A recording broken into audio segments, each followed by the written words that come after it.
All right, so Hare Krishna, dear devotees, welcome. Today is 30th January 2024.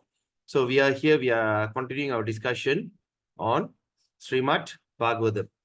All right, so as usual, so today we are discussing on this chapter 12. Okay, chapter 12. And today's verse is going to be verse 19. Am I right? Yes, Prabhu. All right, so here we're going to do verse 19 today. So before we do, let's fold our hand and offer our respectful obeisances to all our spiritual master, previous acharyas, and all great personalities. All right. Om Ajnana-timirandasya Jnananjana Shalakaya Chakshurunmilitam Yena Tasmai Sri Guruve Namaha.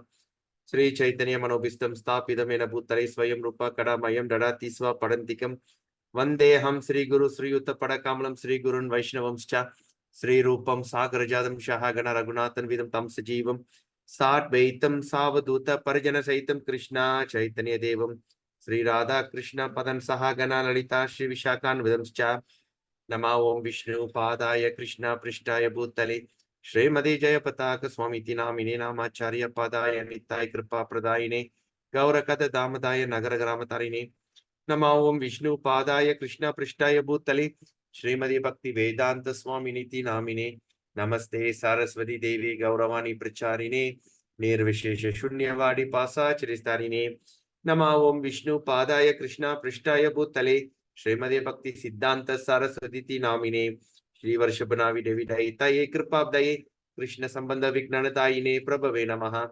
Madhuryo Jvala Premadya Sri Rupanuga Bhaktira Shri Gaura Karuna Shakti Vigrahaya Namustate Namaste Gauravani Shri Murtaye Dinatarine Rupanuga Viruddha Pastanta Dvanta Harine Namo Gaura Kishoraya Sakshat Vairagya Murtaye Vipralambara Sambodhe Padam Pujaye Te Namaha Namo Bhakti Vinodaya Sachidananda Namine Gaura Shakti Swarupaya Rupanuga Varayate Gaura Virbhava Bhume Stumni Dasa Sajjana Priya Vaishnava Sarubhava Sri Jagannatha Yate Namaha Vanchakalpatarubhyascha Kripa Sindhubheva Patitanam Pavinibhyo Vaishnavebhyo Namo Namaha Namo Mahavadanyaya Krishna Prema Pradayate Krishnaya Krishna Chaitanya Namne Garati Se Namaha Panchatatvatmakam Krishnam Bhakta Rupa Swarupakam Bhaktavadaram Bhaktakyam Namami Bhakta Shaktikam He Krishna Karuna Sindhu Dina Bandhu Jagatpade Gopesha Gopika Kanta Radha Kanta Namastute Jaitam Suratau Pangur Mama Manda Matirgati Mat Sarvasva Padam Bhoja Radha Madana Mohanao Divyat Prantaranya Kalpadrumadaha Srimad Ratnagar Singhasanastau Srimad Radha Srila Govinda Deva Prashtali Visevya Manosmarami Srimad Rasarasarambi Vamsivata Tata Sita Karshan Venu Swaner Gopir Gopinata Yasri Estuna Tapta Kanchana Gaurangi Radhe Vrindavaneshwari Vrishabhanu Sute Devi Pranamami Hari Priye Jai Shri Krishna Chaitanya Prabhu Nityananda Shri Advaita Gadadara Shiva Shadi Gaura Bhakta Vrinda Hare Krishna Krishna Krishna Hare Hare Hare Rama Rama Rama Hare Hare Hare Krishna Krishna Krishna Hare Hare Hare Rama Rama Rama Hare Hare Hare Krishna Krishna Krishna Hare Hare Hare Rama Rama Rama Hare Hare Om Namo Bhagavate Vasudevaya Om Namo Bhagavate Vasudevaya Om Namo Bhagavate Vasudevaya Narayanam Namaskritya Naram Chaiva Narottamam Devim Saraswatim Vyasam Tato Jayam Udirayet Nasta Prayesu Abhadresu Nityam Bhagavata Sevaya Bhagavate Uttama Shloke Bhaktir Bhavati Naistiki Mantra Srimad Bhagavatam Ki Jai Om Namo Bhagavate Vasudevaya Janmadhyasya Tanvayat Itarascharte Swabhijna Swarat Tene Brahmahira Hirudaya Adi Kavaye Muhyanti Yat Surayaha Tejo Vari Mridanyata Vinimayo Yatra Trisargo Marsha Damna Svena Sada Nirasta Kuhakam Satyam Param Dhimahi. So Hare Krishna. Today we are discussing on 18th chapter All right.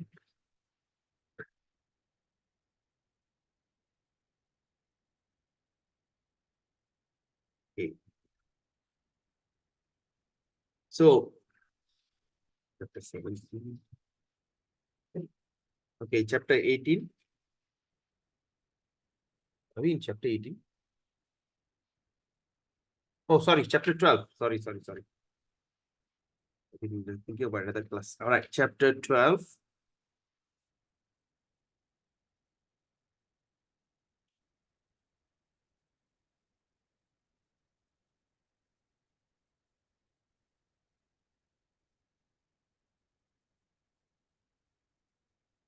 Right, chapter 12, text 19. Okay, just a quick recap about this chapter. Okay, this chapter is actually the birth of Emperor Parikshit. As you know that Emperor Parikshit or Parikshit Maharaj is a grandson to Arjuna. Okay, he was born to Abhimanyu, who died in the battlefield, and to the mother Uttara. Okay, at the time, what happened? The son of Dronacharya, what is his name? Ashwatthama released the Brahmastra arrow to kill the last heir of Pandavas. All right, the last heir of Pandava, because all the boys or everybody died. So he's the last. So to continue the legacy and to kill him, he sent the Brahmastra. And that Brahmastra, when the thing came straight, okay, like when you look at this, our Vedic civilization, they target this kind of Brahmastra or nuclear weapon direct to the target. It's not weapon of mass destruction. In Kali Yuga, everything is mass destruction because they don't have such a technology or the intelligence how to create the weapon that can be targeted straight to the womb. At that time, Lord Krishna protected Parikshit from the womb. Okay, so in this chapter, the question is the Saunaka Vacha.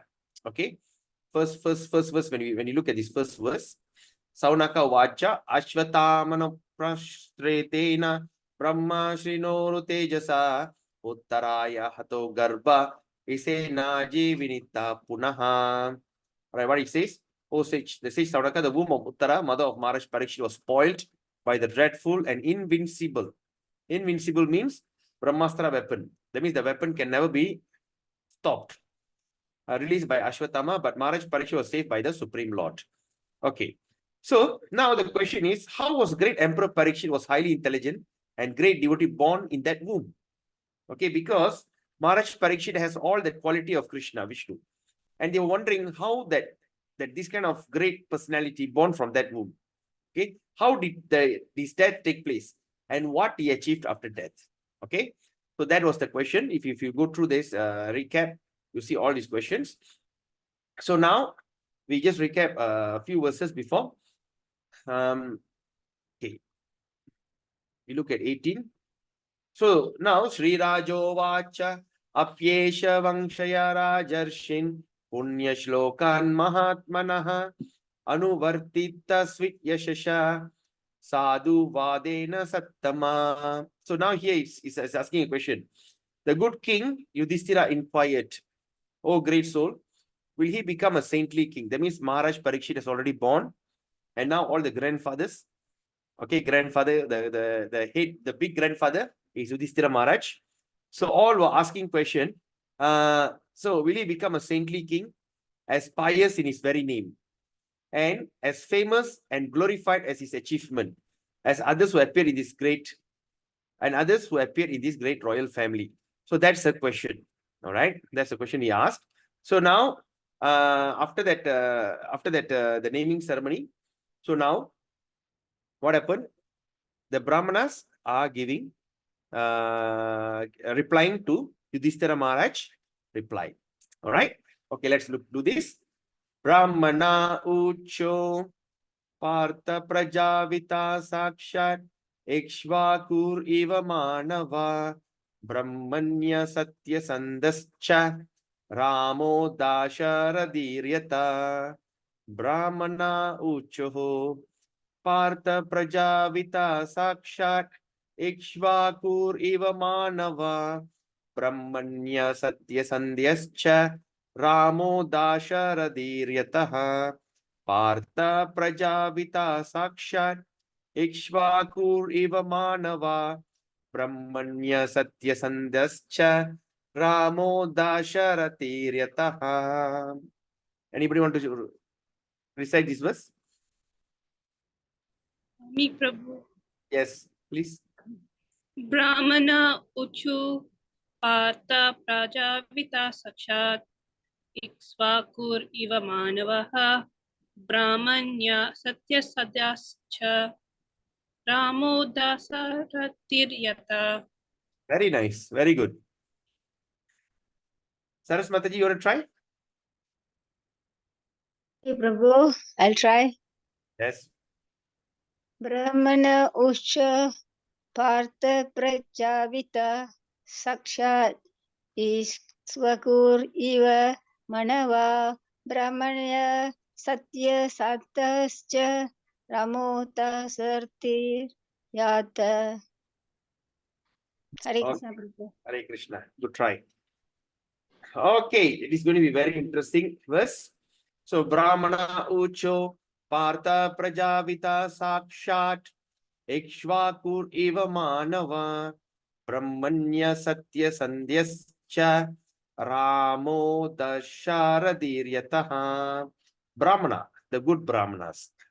Ucho said, Partha, O son of Pratha, or Kunti, Praja, those who are born, Avita, maintainer, Sakshat, directly, Ikshvaku Iva, exactly like King Ikshvaku, Manava, son of Manu, Brahmanya, followers, and respectful of the Brahmanas, Satya Sandaha, truthful by promise, Cha, also, Ramaha, the personality of Godhead, Rama, Dasarathihi, the son of Maharaj Dasaratha, Yata, like him. So the translation. Okay. So the translation is, translation proposed by His Divine Grace, A.C. Bhaktivedanta Swami, Srila Prabhupada. The learned Brahmana said, O son of Pratha. Why is called son of Pratha? Because he's the son of Partha. You know, in Bhagavad Gita, we can see so many places. Okay, O son of Pratha, O son of Pratha. So now, this son of Pratha is addressing to Yudhishthira Maharaj. Because Yudhishthira Maharaj, the eldest brother of the Pandavas, is asking this question. So he asked this, after the question, he said, this child shall be exactly like King Ikshvaku. All right? Exactly like King Ikshvaku or the son of Manu. Okay? In maintaining all those who are born. That means all those who are born, in maintaining, he will be like Ikshvaku. And as for following the Brahmanical principle, okay, the Brahmanical principle, especially in being true to his promise, okay, kudukra vaaka kaapathiradhu. All right, that is the standard of Kshatriya. The standard of Kshatriya is keeping their promise. All right. So, especially in being true to his promise, he shall be exactly like Rama, the personality of Godhead, the son of Maharaj Dasharatha. Okay. Let's look at the purport. Praja means the living being. Okay. Praja. In Tamil, what we call Prajai. Prajai. Right? Praja. So, Prajai now we call it a citizen, but Prajai means he's a living being who has taken his birth in this material world. That means Praja means the living being who has taken birth in this material world. One second, I'll just get the...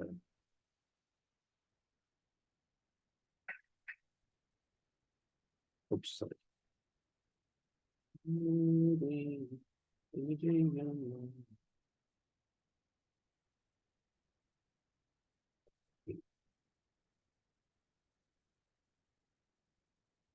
Okay.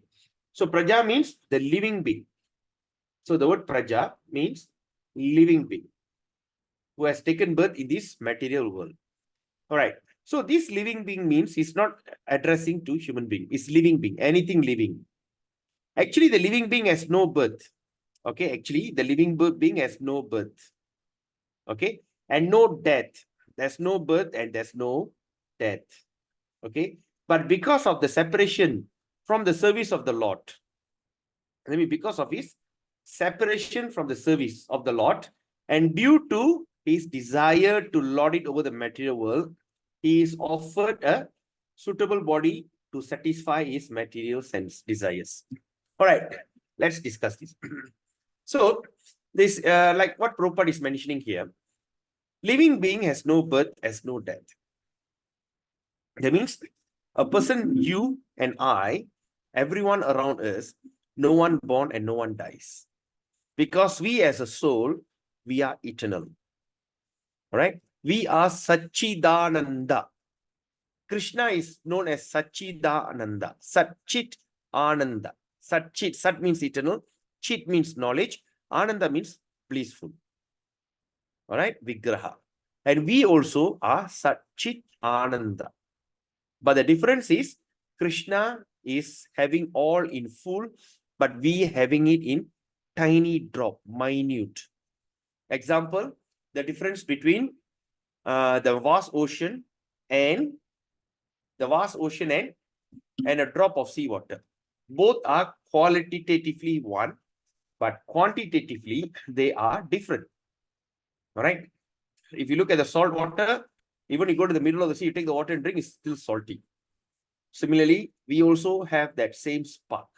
We are Jivatma. We are the spark of that complete whole. So Krishna is the, so when Satchidananda is eternal, full of knowledge and beautiful, blissful, that is the body of Krishna. Similarly, we also have the same kind of, we also have the same kind of quality. But the problem is, all right, when you look at here, all right, when you see here, all right, so the thing is, as no birth, no death. But because his separation from the service, right? When we are separated from the service of the Lord, right? What does that mean? Service of the Lord. Service of the Lord means we are actually servants. All right. We cannot say, hey, cannot be, I'm not a servant. No. All right. Example, a line leader, what they call, what do you call that? Coolie serves the line leader. The line leader serves the supervisor. The supervisor serves the division manager. Division manager serves the manager. Manager serves the senior manager, and that senior manager serves the general manager, and he serves director. Director serves the CEO, and the CEO serves the chairman. And the chairman go back home, serves the wife and the children. So there's no way we cannot be without serving others. That's why you see a lot of millionaires. Now they came out, not now, it's always, they come out with the a Lions Club, there's all this kind of club, right? Lions Club. Now for the children, okay, now they're creating this Leo Club. Like a few days ago, someone invited me, told me, why not you send your children to join the Leo Club? I said, what is the Leo Club? Leo Club means it's like Lions Club. Leo means the baby lion. Okay. So go there, they'll teach you how to do service, they teach you to go and feed the poor, this and that. So what does that mean? Even the rich people, rich and famous, wealthy people, still they take the time off. But of course, their way of serving is in an elite form. Right? Rotary Club, a Lions Club, Tigers Club, whatever club. All these things they are created simply to serve others. Because the nature of human being is to serve. I cannot say I cannot serve anyone. All right? No one serves anyone. Okay? Like for instance, the king serves the people and the people serves the king. Everybody serving each other. But the problem is when we separate ourselves from the greatest service of the Lord, from the greatest service. So when we have a chance to serve, especially the Lord, sometimes we get frustrated, right? Why? Why me? Why everybody is bullying me? Why they throw everything to me? Why I'm the only one need to do that? It's not that. The more that you get an opportunity to do it, that means you still have that means you are the most fortunate one. It takes 8.4 million lifetime to do what you're doing today. Do you know that? It takes 8.4 million births. Out of that, 400,000 human birth alone, human varieties. Right? So like that, we have so many varieties of living species that we have passed through. Okay, we have passed through, and we are here. Where are we now? So it doesn't matter in what condition we are, but when you have a chance to serve, it should be understood that this is something which is you are very fortunate. All right. But what happens if you don't choose not to serve? All right. If you do not choose to serve, the next option, what is the next best option if you refuse to be a servant? Okay.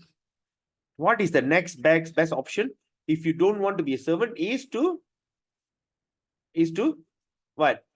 To desire to lord over the material nature. That means you want to be served. I don't want to serve others, but I want to be served. That's the nature, right?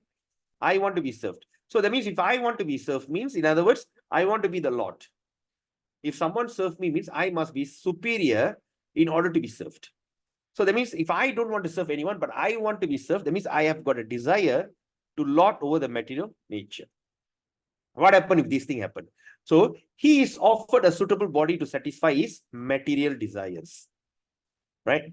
Material desires. See, when you look at this life, it's just matter of time. The age has already gone. Everything is given to us.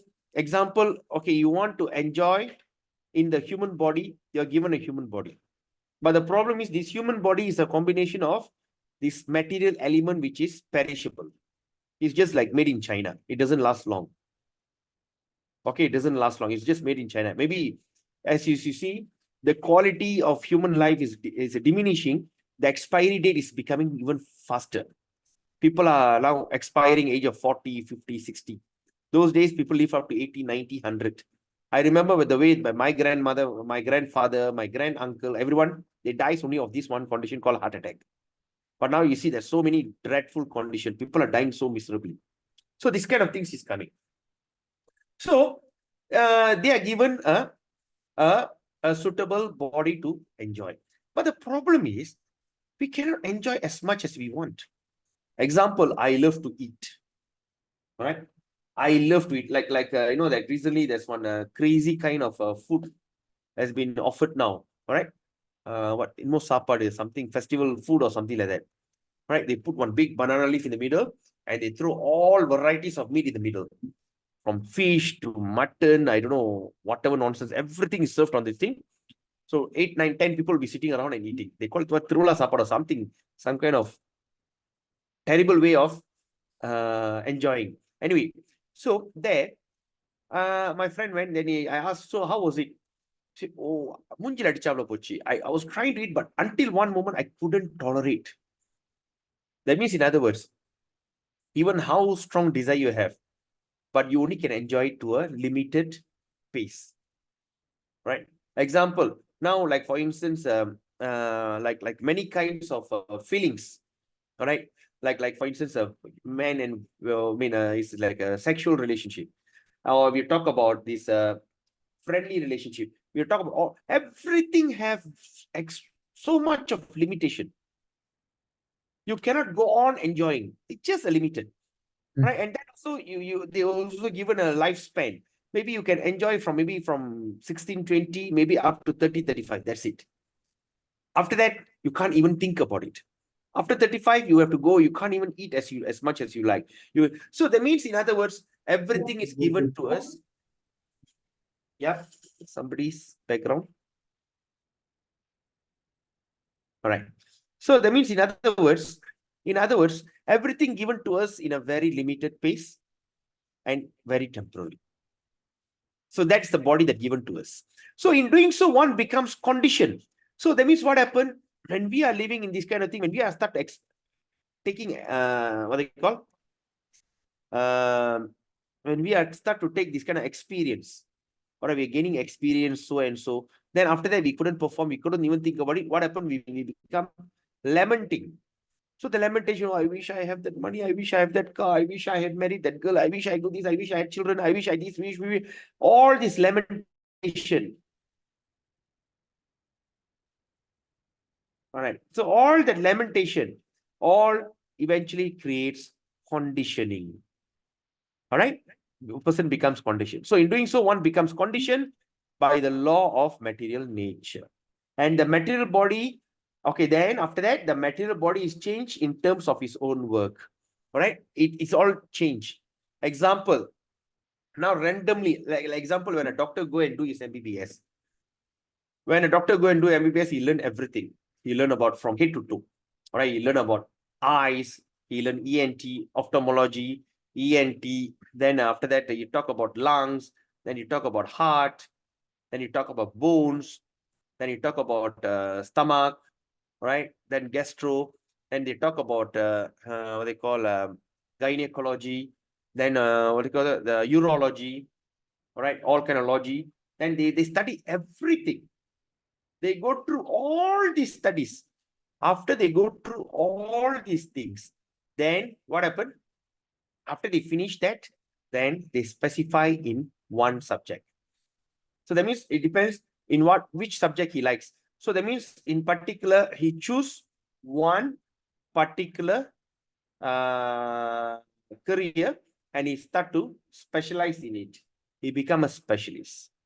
All right, example, after he learn everything for 5 years, then after his husband and everything, he becomes eye specialist, example. So especially. So similarly, now when we are given all these kind of things, all right, when we are thrown into this material world, and we, as in a human form, we start to enjoy everything. Until the thing that you enjoy the most, what do you enjoy the most? And you are given a particular body next birth so that you can maximize that enjoyment. Example, when a person loves to have sex, addicted to sex, all right? So what shall be his next birth? So that means he knows, okay, he has this such a strong desire on touch. He got 5 senses, right? Touch, smell, sight. He got this desire for touching. So that means next birth, Krishna, the law of nature make him become a pigeon. Because pigeon have sex unlimited. One day it's many, many times. Oh, I love to enjoy meat. I love to enjoy my tongue. It's okay. So next day, specifically, you'll born as a tiger. So first, you'll be given a body randomly. And then after that, you specify which is you're excited, which are the things that you are very excited. Then you'll be given that particular, then you become specialized in it. All right. So the material body is changed in terms of its own work. The living entity does transmigrate. That means from there, then when it is the living entity, what happened? Does transmigrate. That means migrating from one body to another. All right. It's keep moving from one to another to another to another. Right? That means as a tiger body, then after that you say, okay, after tiger, then you become hyena. Then after hyena, you become a lion. You enjoy all kind of carnivore body so that you can enjoy maximum on eating meat, example. All right. So it transmigrates from one body to another body, where in 8.4 million species of life. That's the most scariest part. Right? What is that most scariest part? We think, all right, they said, oh, most scariest part is losing our family, losing our distinct relationship, or losing our money. We think that's a month. But the most scariest part is to lose that ability. When you fall down from a human birth back to animal and plant kingdom. Among the plants, I mean, those who are really extremely extreme, those who are with extreme material desire, they'll be born as a grass. That's why you see there's so many grasses around. Grass. There's no way you can kill a grass, right? You only put pesticides, still it'll come back. Right?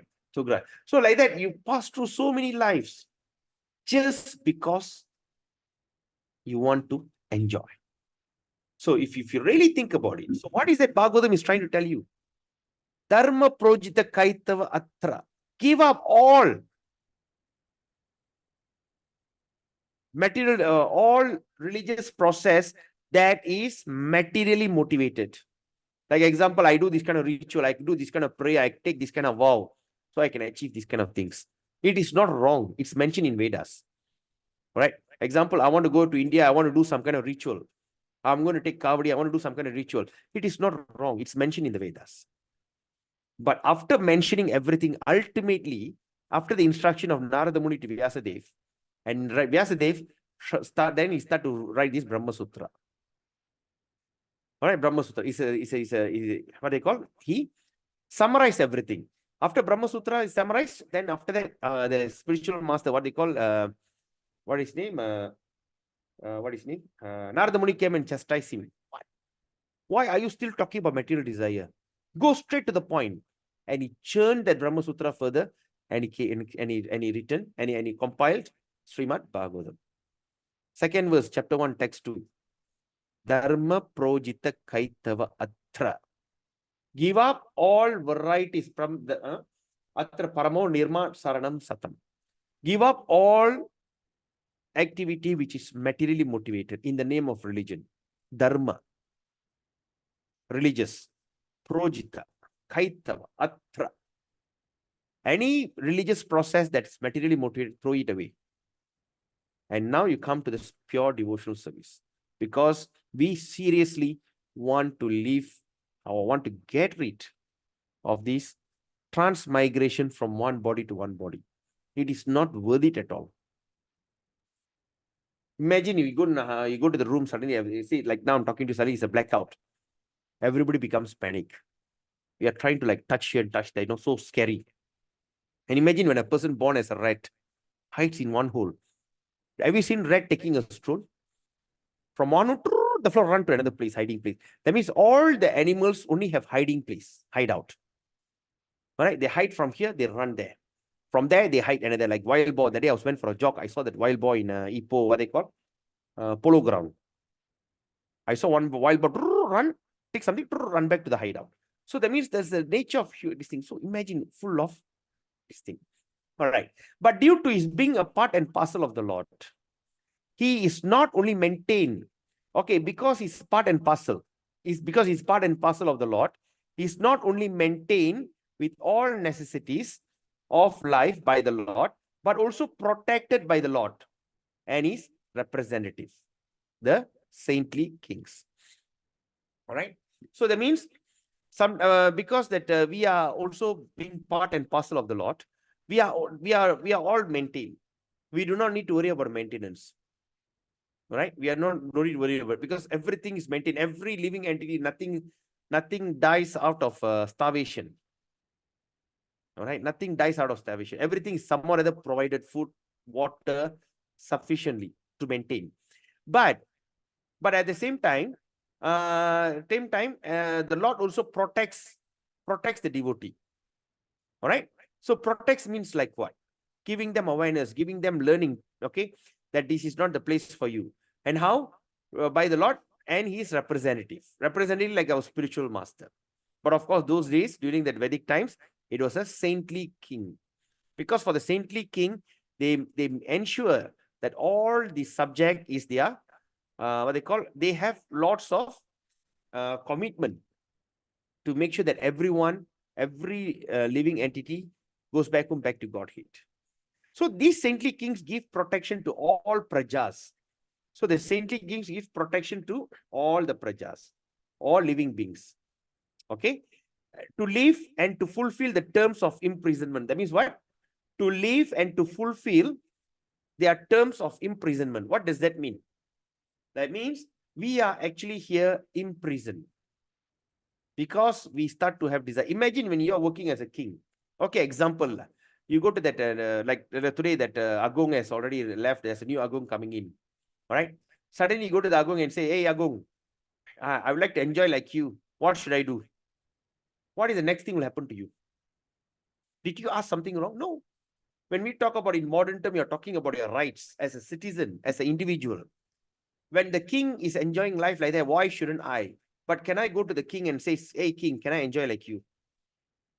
How nice, how if I can have dinner with you? How's your bed look like? Can I sleep on your bed? Oh, I really envy your life. What will happen the next moment? You'll be thrown into the prison. Even in this material world. Similarly, when we have that kind of this thing, so Krishna throws into the prison. And that prison in this form of a human body or any living entity. So that means here, when we see here, the saintly give protection to all prajas, all living beings. All living beings. But there's one word that we need to mark here. All right, that's very important word. What Prabhupada is saying here? to live and fulfill. That means, in other words, every living entity here have to fulfill their quota. Okay, every living entity here have to fulfill their quota. Okay, that means if I were to give the body, human body, if I were to live in this body for 70 years, I have to finish my 70 years. I cannot say halfway, I can't tahan, I run away. No, you can't do that. I want to commit suicide. That's it. You have to finish up in the form of a ghostly body. Similarly, when the cow is given 20 years to live, the goat is given around 10, 15 years to live. All right, 15 years to live. And the chicken will given 2 years to live. But what happens if we slaughter them in within 2 years? Within 6 months to 1 year, you slaughter the, say, goat. So the goat has life of 15 years. So the goat has to be born 15 times again to fulfill, to complete their quota. But we as a human being, we are checking that quota. We are disturbing that quota. And due to that, we have to suffer the consequences. We have to suffer that heavy karma. All right. So here the king must ensure that everyone have to live and fulfill their terms of imprisonment. Okay. Maharaj Parikshit was actually an ideal king because while touring his kingdom, he happened to see that poor cow was about to kill. That means he saw that poor, about to be killed. Okay, by the personified of Kali. All right, by Kali personified. Kali Yuga, Purusha. Kali Purusha. So when Maharaj Parikshit went on a tour, he went around checking if everything is okay or not. Suddenly he saw that Kali Purusha was trying to kill that cow. Okay, he killed that. He was cutting off the leg while the cow is alive. Okay. So, whom he at once took a task as a murderer. This means that even an animal were given protection. Even the animal were given protection by the saintly administrators. Not from any sentiment point of view, but because those who have taken birth in the material world have the right to live. That means everyone who have taken birth in this material world have right to live. Okay, we have no right to check and spoil everything.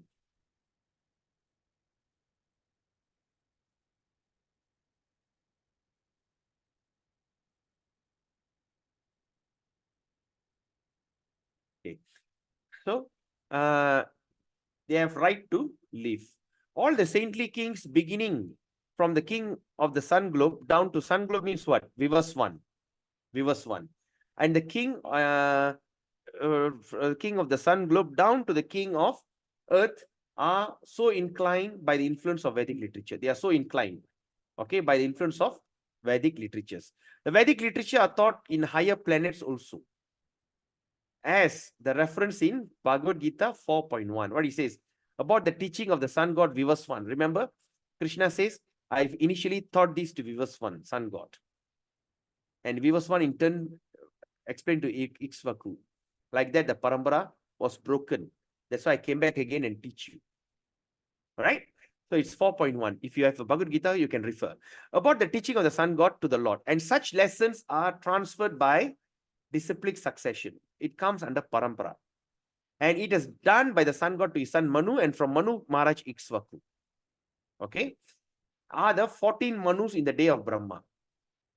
Okay, it was done by the sun god to his Manu, and from Manu to Maharaj Ikshvaku, and from Maharaj Ikshvaku, actually, the Rama Parambara, the Surya Vamsa started. Okay, anyway, there are 14 Manus in one day of Brahma.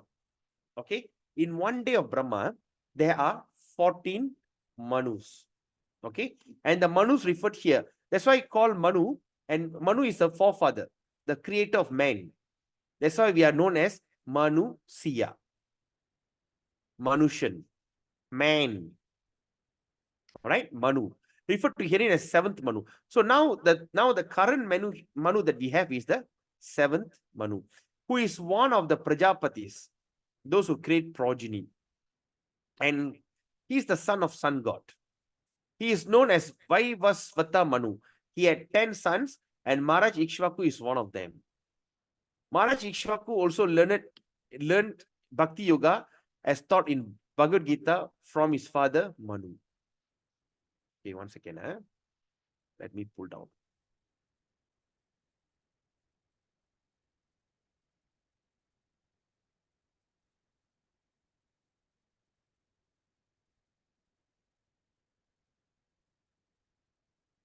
Okay.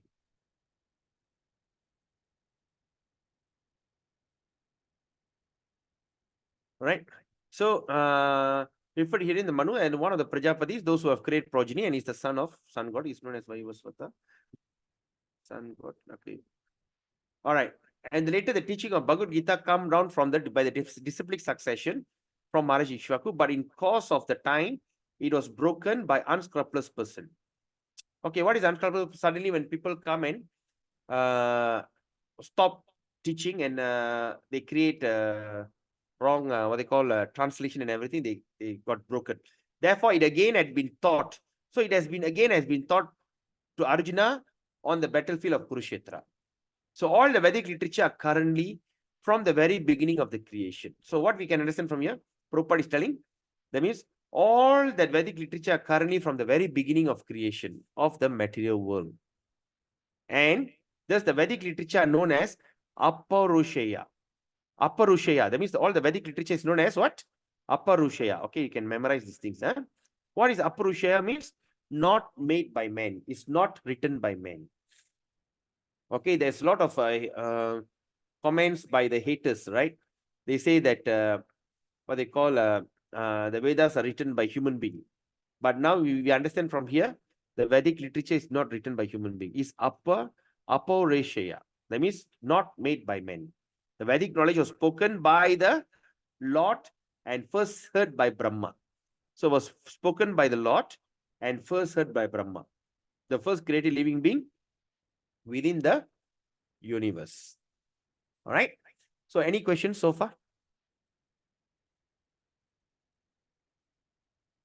All good? Hare Krishna. Yes, Prabhu. All good, huh? All right. So now what we're going to do, we're going to read the character. Who are these people? Okay, this is going to be very interesting. If we can't finish now, we can still continue this thing next week, because next week also I'll be doing that Bhagavatam class. Okay, anyway. Now, first of all, who is Maharaj Ikshvaku? Okay, Maharaj Ikshvaku is one of the sons of Vaivasvata Muni. Okay, Vaivasvata Muni got how many sons? Can anyone guess? Just now we read. Anyone? One son. Huh? Vaivasvata Muni had 10 sons, and one of it is Maharaj Ikshvaku. Yes or not? Am I right? Where we saw that? Right. Let's recap back.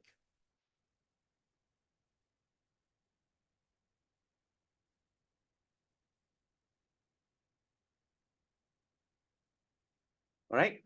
Vaivasvata, he had 10 sons, and Maharaj Ikshvaku is one of them. Okay. All right. Let's go on. Okay. Now, so, okay. So, okay. So, so he's one of the sons of Manu. He had, and now what happened to Ikshvaku? He had 100 sons. Okay. He had 100 sons. The father Vaivasvata Manu had 10. Ikshvaku is one of them. And Ikshvaku had 100 sons. So what he did? He prohibited meat eating. All right. So, and after that, what he did, his son Shashada became the next king after his death. So that means Maharaj Ikshvaku's son, he was Shashada. Okay. Now let's see who is Manu. Manu means, mentioned in the verse, is the father of Ikshvaku. Is the father of Ikshvaku. Okay. He's the 7th Manu. Okay. The name, okay, what was his name, Manu? His name is Vaivasvata Manu. Hope you all are following me. So that means he is the Vaivasvat Manu is actually the son. Okay. Maharaj Ikshvaku's father. Okay. And his name Vaivasvata, the son of sun god, Vivaswan. So that means Vaivasvata's, that means Ikshvaku's grandfather was Vivaswan, the sun god. Okay. To whom Lord Krishna instructed the teaching of Bhagavad Gita. First step. First, initially, Bhagavad Gita was spoke to Vivaswan. Okay, prior to his teaching from the Arjuna, before he taught Arjuna. Mankind is the descendant of Maharaj, of the Manu. All right. Now what we understand from here, mankind means Manu. That's why we are known as Manusia. So mankind is a descendant from Manu. This Vaivasvata Manu had 10 sons named Ikshvaku, Nabaga, Drista, Saryati, Narishyanta, Nabaga, Tista, Karusha, Prashdra, and Vasuman. So that means Ikshvaku is the eldest. Okay. The Lord incarnation. Okay, the Lord's incarnation as Matsya. You know the fish avatar? Matsya avatar. Okay. Was advented during the beginning of the Vaivasvata Manu's reign. Okay. What is this? We will understand as we go on in Bhagavatam. So I hope you all are still studying your self-study Bhagavatam. Okay, there's a destruction when the new Manu starts, everything will be destroyed, then the new Manu will come in. All right, the Yuga starting back again. Okay, now he learned the principle of Bhagavad Gita from his father Vivaswan, the sun god, and re-instructed the same to his son Ikshvaku in the beginning of when? Treta Yuga. Okay, the second Yuga. The sun god instructed devotional service to Manu, and Manu in turn instructed to Ikshvaku for the welfare of the whole human society.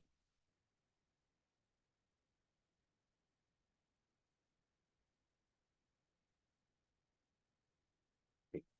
Now, this is very interesting. Now, let's see Ram.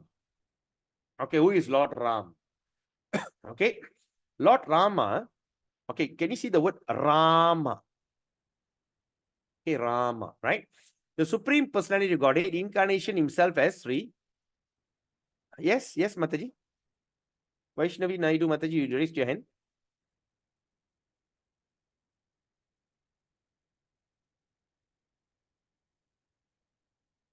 Yes, Vaishnavi Naidu Mataji. You raised your hand. You have anything to ask? Sorry, Prabhu. I can't hear. Oh, accidentally. All right, okay. So the Lord Ramachandra, the Supreme Personality of Godhead himself as Sri Rama, accepting the sonhood of his pure devotee. That means what Rama did, he accepted the sonhood. That means he agreed to become the son of his pure devotee called Maharaj Dasharatha, the king of Ayodhya. The king of Ayodhya. Lord Ram descended along with his plenary portion. That means plenary portion means when the Lord comes, he doesn't come alone. He comes along with his associate, his plenary portion. And all of them appeared as his younger brother. That means Rama, Lakshmana, Satrughna, Bharata. All of them are plenary portion. Of course, if I start this story, it's going to be very long. But anyway, we will discuss if Krishna permits. Okay. And so that means appear as younger in the month of Chaitra. Okay, in the month of Chaitra. Chaitra means in Tamil we call Chitra Masam. Chitrai. In the 9th month of the growing moon, 9th, Nava. 9th means Nava. Okay, of the growing moon in the Treta Yuga. Okay, Navami. The Lord appeared as usual. The Lord appeared. So when he appeared in Treta Yuga, that means if Treta Yuga now is Kali Yuga. Treta Yuga, Dwapara Yuga, Kali Yuga. What is the duration? The Kali Yuga lasts 432,000 years. Before this is Dwapara Yuga. The Dwapara Yuga lasts for 4.32 million. Treta Yuga lasts for 432 million. 432? No, 43 million, something like that, because it's already reduced by 10%. So in other words, what happened? So that means the Ramachandra appeared millions of years ago. All right, at least millions of years ago. Okay, and until today, still Lord Ram is popular. Okay, as usual, to establish why Lord Ram appeared, to establish the principle of religion. Okay, you want to establish the principle of religion, and of course to annihilate the disturbing elements. Who is the disturbing elements? The Ravana. When he was just a young boy, he helped the great sage Vishwamitra to kill Subahu and striking Maricha, the two demons who were disturbing the sages in the daily discharge. All right. The Brahmanas and Kshatriyas are meant to cooperate. Okay. The Brahmanas and Kshatriyas are meant to be cooperate for the welfare of the mass people. The Brahmana sage endeavored to enlighten the people by perfect knowledge. Not to say, the Brahmana sage endeavors to enlighten people with perfect knowledge, not just ordinary knowledge, perfect knowledge. And the Kshatriya are meant to give them protection. The job of Brahmana is to talk, to give you perfect knowledge. So they don't know how to fight. They are very weak because they're very intelligent. So it's a job of Kshatriya to protect them. Okay. So Lord Ramachandra is the ideal king for maintaining and protecting the highest culture of humanity. So Lord Ramachandra is the ideal king to maintain and protecting the highest culture of human known as Brahmanya Dharma. The Lord is specifically the protector of the cows. Brahmana enhances the prosperity of the world. He rewarded the administrative demigods by effective weapon to conquer the demons through the agency of Vishwamitra. He was present in the bow sacrifice of King Janaka. By breaking an invisible bow of Shiva, he married Sita Devi, daughter of Maharaj Janaka. After his marriage, he accepted exile. Wait, what happened?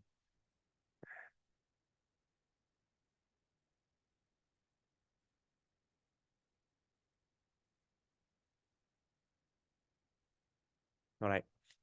All right. So after his marriage, okay, what happened? After his marriage, he accepted exile. After marriage, he accepted exile in the forest for 14 years by the order of his father. The father says, go, 14 years exile, go into the forest. Okay, now the question is, why do Ram has to do that? It's not fair, right? Or why Ram cannot just simply tell, hey, look here, I'm the supreme personality or whatever it is, and I'm innocent, this and that. All right, by virtue of that dharma, the eldest son cannot be exiled. He has to take over the reign of the kingdom. But why he did that? All right, because he has a mission. His mission is to, of course, to go in and to satisfy all the pure devotees who are sitting in the jungle and meditate forest. At the same time, to annihilate Ravana. Okay, so to help the administrator of the demigods, he killed the 14,000 demons. Okay, first he did what? To help the administration of the demigods, like what do you call, like this Indra. Indra is the king of demigods. So that means to add this thing, he helped them to he killed 14,000 demons. Okay, and by intrigues of the demon, his wife Sita Devi was kidnapped by Ravana. Okay, and while he's doing that, so his wife Sita Devi was kidnapped. He made friendship with Sugriva. Who helped him, helped by the Lord to kill Vali, right, the brother of Sugriva. By the help of Ram, Sugriva became the king of Vanaras, the race of the gorillas or the apes. The Lord built the floating bridge. Okay, he built a floating bridge of stones on the Indian Ocean and reached Lanka, the kingdom of Ravana, who had kidnapped Sita. Later on, Ravana was killed by him, and Ravana's brother Vibhishana was installed. That means, then after Ravana was killed, the Vibhishana was installed as the king of Lanka. All right, Ravana's younger brother. Vibhishana was one of the brothers of Ravana, a demon, but Lord Ram made him immortal by his blessings. On the expiry of 14 years, after settling the affairs in Lanka, after finish all this, the Lord came back to his kingdom, Ayodhya, by flower plain. Okay, Pushpa, Vimanam. He instructed his brother Shatrughna to attack Lavanasura, the reign of Mathura, and the demons was killed. He performed 10 Ashwamedha sacrifices. Later, he disappeared while taking bath in Sharayu river. The great epic Ramayana is the history of Lord Ram activities in the world. And the authorities Ramayana was written by great poet Valmiki. So when we want to read Ramayana, make sure you read the version of Valmiki Ramayana. And of course, now in our ISKCON, we have already made there's Ramayana is now getting published, like Srimad Bhagavatam. It comes in many cantos. I think the complete version of Ramayana is out. If you have a chance, try to purchase it. But of course, I don't think so. You can have it in Malaysia. I think you have to buy it from overseas. All right. So with that, we'll end the session here. It's already 8:30. So if I start the next one, it's going to be another long purport, right?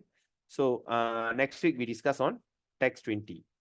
Ishe data sharanyascha yata hya shuna recipe yasho vitanita swanam daushantir eva yavanam.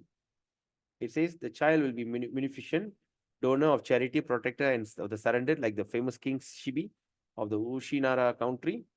And he will expand the name and fame of his family like Bharata, the son of Maharaj Dushyanta. Okay, this we discuss later, next week. So any questions or any comment?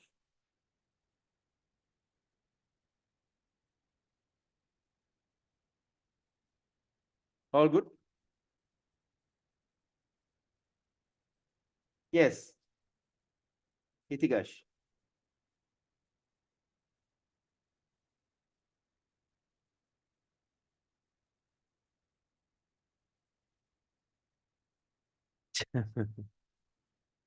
Okay, this one we can discuss in private. Okay, so with that, we end the session here. Thank you. Vanchakalpatrubhescha kripasindhubhyevacha paditanam pavinibhyo vaishnavibhyo namo namaः. Hare Krishna. Have a nice day. Wednesday, I'll be doing Bhagavad Gita class. Don't miss it. Hare Bol. We go. Hare Krishna.